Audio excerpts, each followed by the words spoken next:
a sua mão e glória a Deus agora. Porque existe uma verdade no nosso meio. Se você não esboçar reação diante do Espírito Santo, não tem como o Espírito Santo agir na tua vida.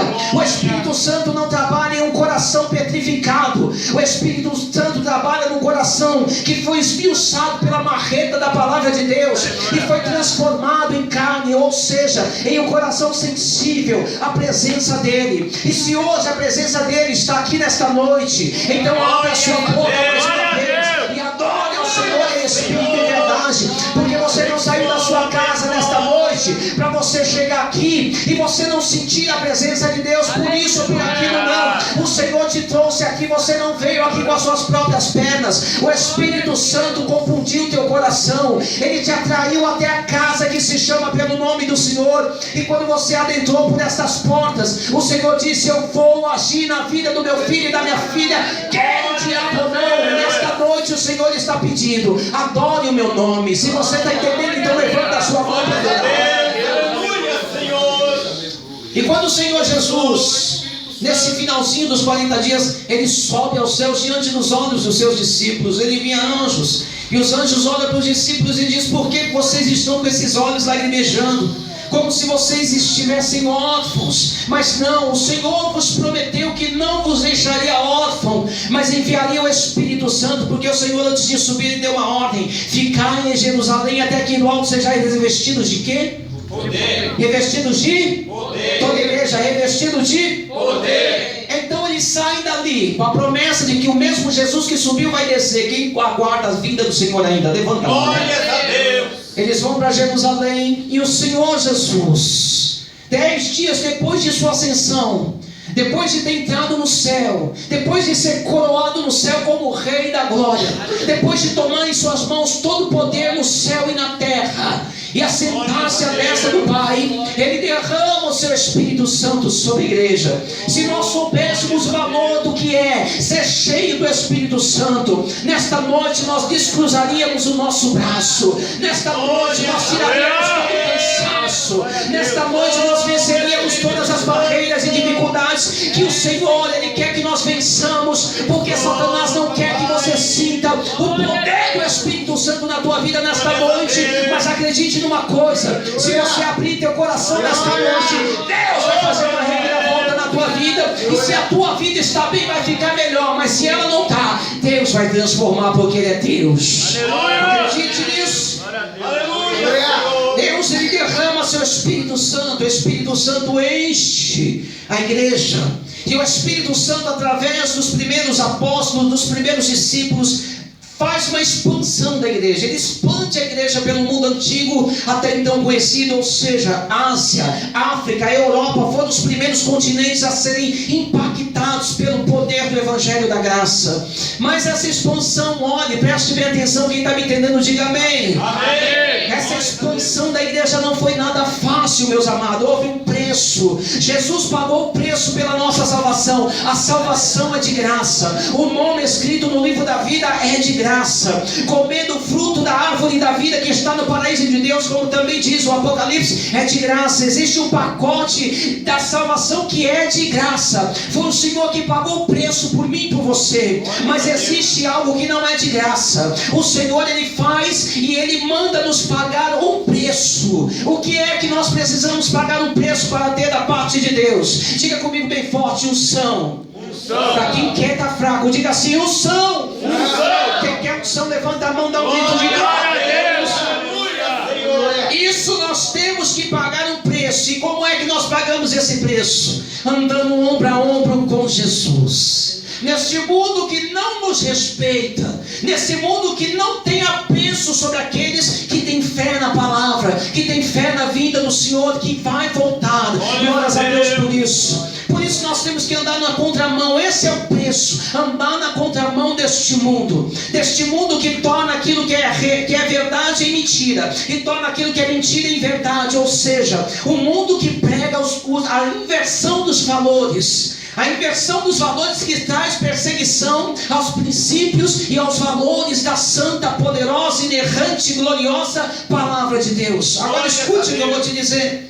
Por que essa expansão foi tão difícil? por causa exatamente da perseguição. Eu citei o ano 96 da era cristã, final do primeiro século, mas eu cito mais um tempo, mais uma data importante para a igreja. Além do 96 depois de Cristo e também depois da ascensão de Cristo, no tempo do derramamento do Espírito Santo, ali por volta do ano 35, 40 da era cristã, comecinho do primeiro século. Eu estou falando da metade do primeiro século, ano 64, 30 anos depois do batismo com o Espírito Santo lá em Jerusalém, no memorável dia de Pentecostes, e 30 anos antes de João, na ilha de Patmos, quando ele estava preso lá, escreveu o livro do Apocalipse. Ano 64 da era cristã. O imperador dessa época era chamado de Nero César, e César Nero, ele foi um dos piores imperadores de Roma. Nero foi o primeiro imperador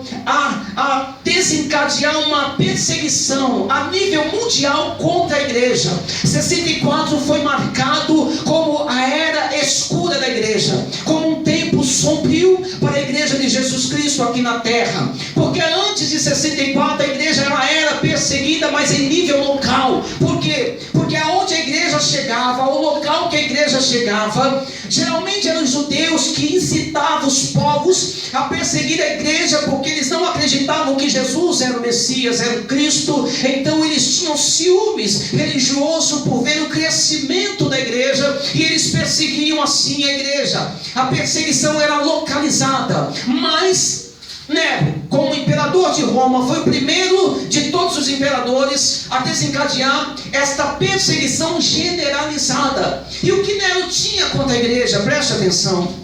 Nero, a princípio, não tinha nada. O que ele tinha era um projeto.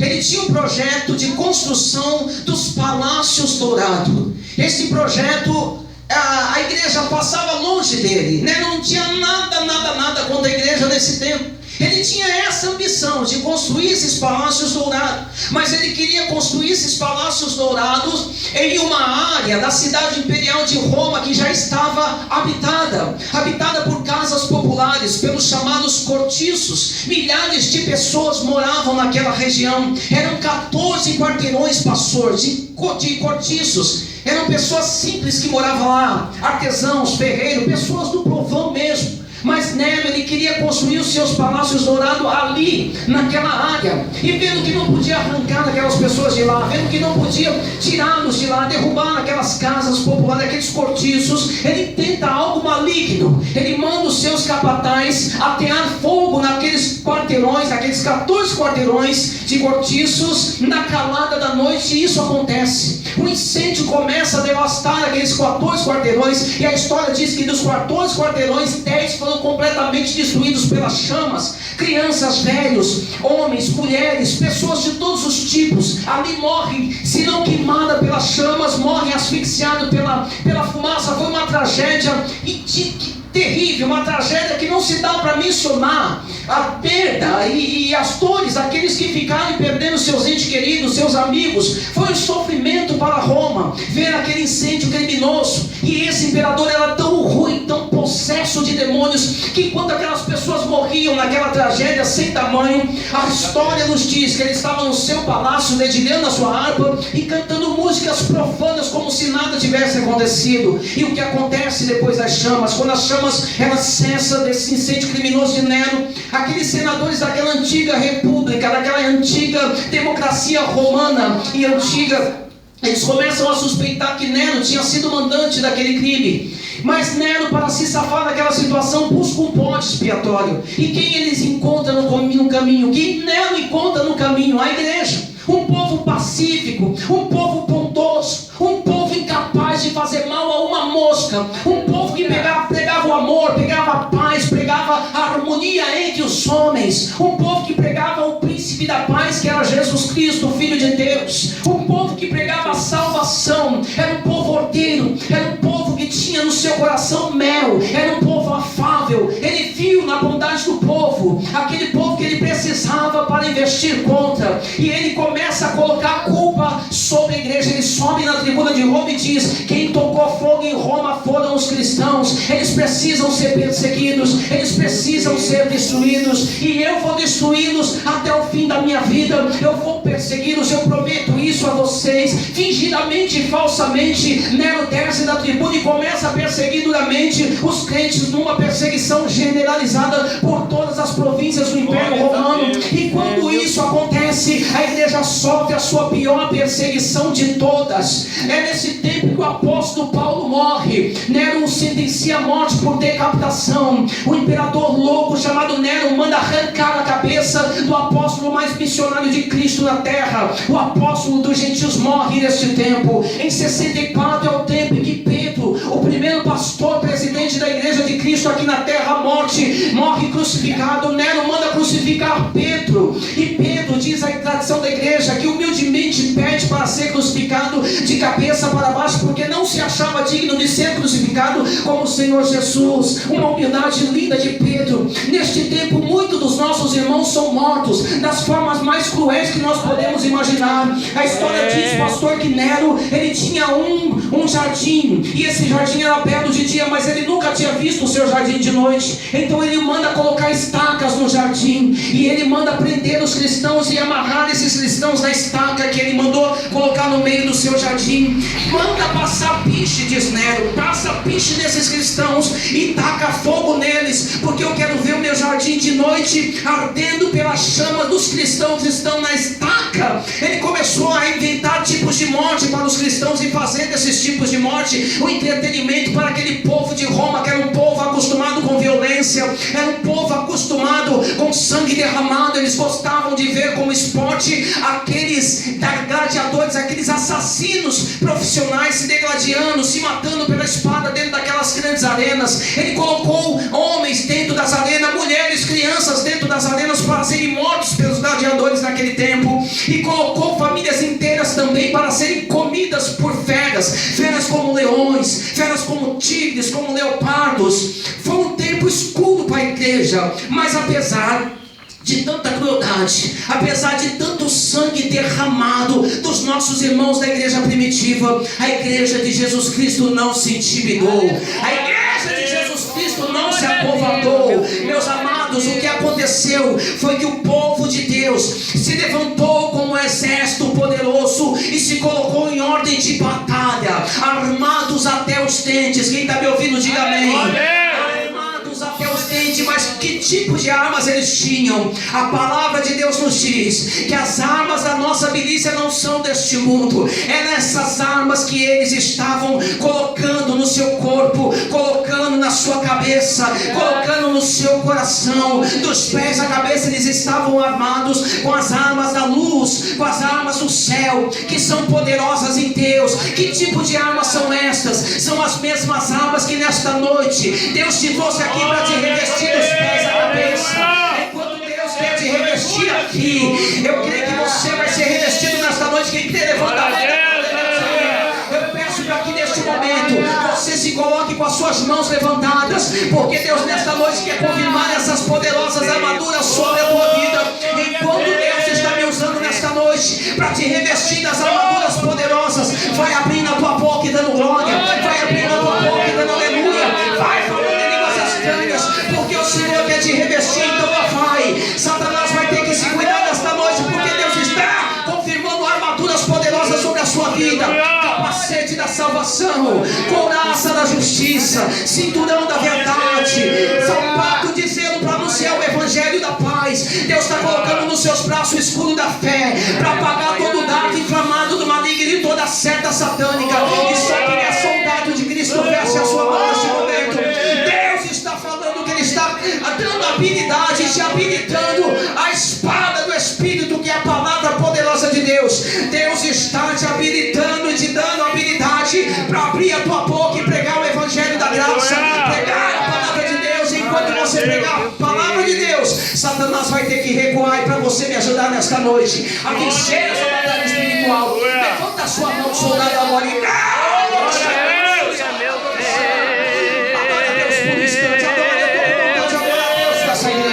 abre a sua boca, despenda-se neste momento,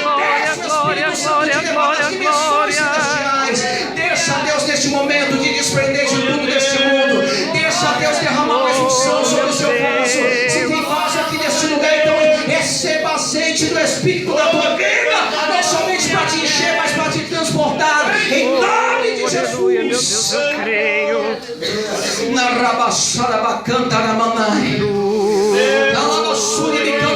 Deus manda lhe dizer algo muito sério nesta noite. Deus manda lhe dizer que a partir de hoje você não vai mais temer Satanás e os demônios por covardia. Glória a Deus. Deus vai começar a te dar mais autoridade, mais poder espiritual. Mas para que isso aconteça, meus amados, é necessário fechar as brechas. É necessário, repito, fechar as brechas. Glória a Deus. Porque essas brechas, quando elas se abrem, demônios entram por elas e se alojam em alguma área da sua vida ou em algum canto da sua casa. Por isso que tem muitos crentes que quando vêm na igreja, pula, sapateia, rodopeia, sai no manto, marcha no poder. Eu sou do reprove, irmão, eu sou do manto. Eu gosto de poder, eu gosto do movimento do Espírito. Mas se nós não estivermos com a nossa vida no altar, se nós não estivermos no plano de Jeová, não adianta pular, sapatear, marchar no poder, rodopiar e sair falando eu sou profeta, eis que diz o oráculo do Senhor, sendo que Satanás está alojado em alguma área da vida do santo ou em algum lugar da casa dele. Glória a Deus. Essa brecha, ela é legalidade que muitas vezes é dada através dos nossos sentidos naturais. Quais são os sentidos naturais do corpo humano? Visão, audição, olfato, paladar, tato. São 5. Estes são os 5 sentidos naturais do corpo humano, que é por onde nós nos relacionamos com o mundo, que é por onde nós relacionamos com o mundo exterior aqui fora. Tem pessoas que só têm uma visão, está em cima de uma cama, travado ali, paraplégico, tetraplégico, mas ele tem algum sentido no corpo humano ativo, ele ainda está vivo. Estes sentidos humanos do nosso corpo humano, ele faz a gente se relacionar com o mundo. E através desses sentidos, o mundo pode muito bem entrar dentro de nós. É por isso que nesta noite Deus quer que você saiba que existem brechas que Satanás procura em nós para querer se alojar na nossa vida e na nossa família. E é necessário fechar essas brechas. Como por exemplo, brechas que entram através da legalidade que nós damos da visão. Quando nós olhamos para algo no mundo, para uma imagem que nos chama a atenção, essa imagem ela entra dentro do nosso cérebro através da nossa visão. E quando ela entra dentro do nosso cérebro, ela é processada, é como um computador.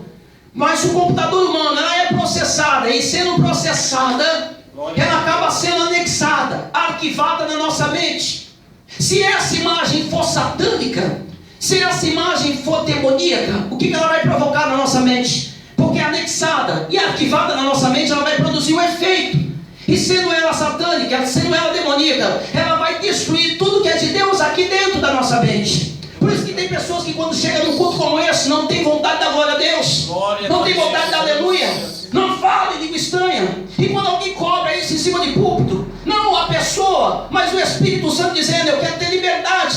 As pessoas acham ruim, algumas pessoas não gostam, se acham oprimidas, se acham encurraladas. Mas quando Satanás encurrala elas afora, elas não se sentem coagidas, elas sentem, se conformam com o mundo. Por quê? Porque algo entrou na sua mente e ela deixou anexar e arquivar-se dentro da sua memória. E isso está destruindo tudo aquilo que é santo, tudo aquilo que é de Deus. Pessoas que não sentem mais vontade de orar. Orar, ninguém ora para obter poder, autoridade, ou para obter alguma coisa de Deus, não. Isso tudo vem pelo poder da oração, mas a oração é muito mais do que isso. Oração é fome, irmãos. Oração é sede. Quando você tem fome de Deus, quando você tem sede de Deus, você ora. Porque oração é relacionamento. Oração é contato com Deus. Quando você sente vontade da presença de Deus, você dá o teu jeito no chão, você deita a tua boca no pó e Deus se manifesta na sua vida. Mas quando as coisas entram, quando a legalidade da brecha entra dentro dos seus olhos e anexa lá alguma coisa dentro da sua mente, começa a destruir aquilo que é de Deus, é necessário desalojar esse demônio. Por quê? Porque essa imagem que está destruindo a sua mente com efeito destrutivo, ela acaba sendo financiadora de uma empreitada demoníaca. Ou seja, os demônios começam a construir uma fortaleza na sua mente, e nessa fortaleza eles se alojam. E para arrancar esses demônios, meus amados, é uma desgraça. É muito difícil. Mas não é impossível. Quem crê nisso, diga glória a Deus. Glória, meu Deus. É necessário arrancar esses demônios através do que? Renúncia. Deus quer de nós, povo de Deus, renúncia. Renúncia do que? Renúncia do mal. Renúncia daquilo que é do mundo. Pastor, aqui terça-feira deu um ensinamento glorioso. Sair daqui voando no Espírito. Por quê? Porque ele diz que o verdadeiro crente é aquele que guarda o mandamento de Deus. E quem está edificado nos mandamentos de Deus, quem está edificado, quem está se embrenhando dentro da palavra, e tem carinho, tem amor, tem desejo pela palavra de Deus, pode ter certeza de uma coisa: o diabo não pode se usar. Meu Deus, eu creio. É necessário arrancar essas fortalezas com renúncia. Renúncia do mal. E a renúncia vem através daquilo que Paulo nos ensina em Efésios, capítulo 4, versículo 22 a 24. Despojai-vos do velho homem, que é corrompido pelas concupiscências deste mundo de trevas, e renovai o vosso entendimento, o entendimento do vosso espírito. Como? Renovando, se revestindo do homem novo, criado à imagem de Deus, em verdadeira justiça e santidade. Ou seja, se você desceu as águas do batismo, se você é batizado com o Espírito Santo com fogo, pode ter certeza de uma coisa: se você é selado com o fogo do Espírito, pode ter certeza de uma coisa: a sua vida vai andar para frente e nunca para trás. Você nunca vai se estacionar. Por quê? Porque Satanás não vai ver legalidade em você. Aleluia, meu Deus. O diabo não vai ter poder sobre a tua vida se ele não entrou dentro de você. A renúncia, você se despojou do homem velho que está sepultado, e você se revestiu do novo homem que está andando em novidade de vida. Glórias a Deus. E Paulo diz mais acerca disso: o homem novo, o homem revestido de Deus. Olha o que Paulo vai dizer em Colossenses capítulo 3, versículo 5 adiante. Quem está me prestando atenção, diga amém. Amém. Estou terminando e termino aqui, presta atenção. Olha o que Paulo diz pelo Espírito Santo: o homem novo, mortificai, pois, os vossos membros que estão sobre a terra, a prostituição, a impureza, o apetite desordenado, a vil concupiscência e a avareza, que é a idolatria, pelas quais coisas vem a ira de Deus sobre os filhos da desobediência, nas quais também em outro tempo andaste quando vivis nela, mas agora despojai-vos também de tudo: da ira, da cólera, da maledicência, da malícia, das palavras torpes de vossa boca. Não mintais uns aos outros, pois que já vos despojastes do homem velho com seus efeitos malignos, e vos revestistes do homem novo, que se renova pelo conhecimento segundo a imagem daquele que o criou, onde não há grego nem judeu, nem circunciso, nem incircunciso, nem bárbaro, nem cítara, nem livre, nem escravo, mas Cristo é tudo para todos. Revesti-vos, pois, como eleitos de Deus, santos, amados, e entranhas de misericórdia e de benignidade, de humildade, mansidão, longanimidade, suportando-vos uns aos outros, perdoando-vos mutualmente. Se algum tiver queixa do outro, assim como Cristo vos perdoou, assim também fazeis. E sobretudo revesti-vos de amor, que é o vínculo da perfeição. Quem ouviu, diga amém. É a palavra de Deus que Deus quer que nós venhamos a viver de fato, de verdade. No momento em que nós fazemos isso, Satanás não tem legalidade com a nossa vida. Eu quero que os irmãos sejam sinceros na resposta para me terminar aqui. Quantos aqui quer uma renúncia? Tem uma renúncia para fazer diante de Deus? Levanta a sua mão, seja sincero. Glória, meu Deus. Todos, eu não acredito. Eu quero que você, neste momento, feche os seus olhos. Feche os seus olhos, por gentileza.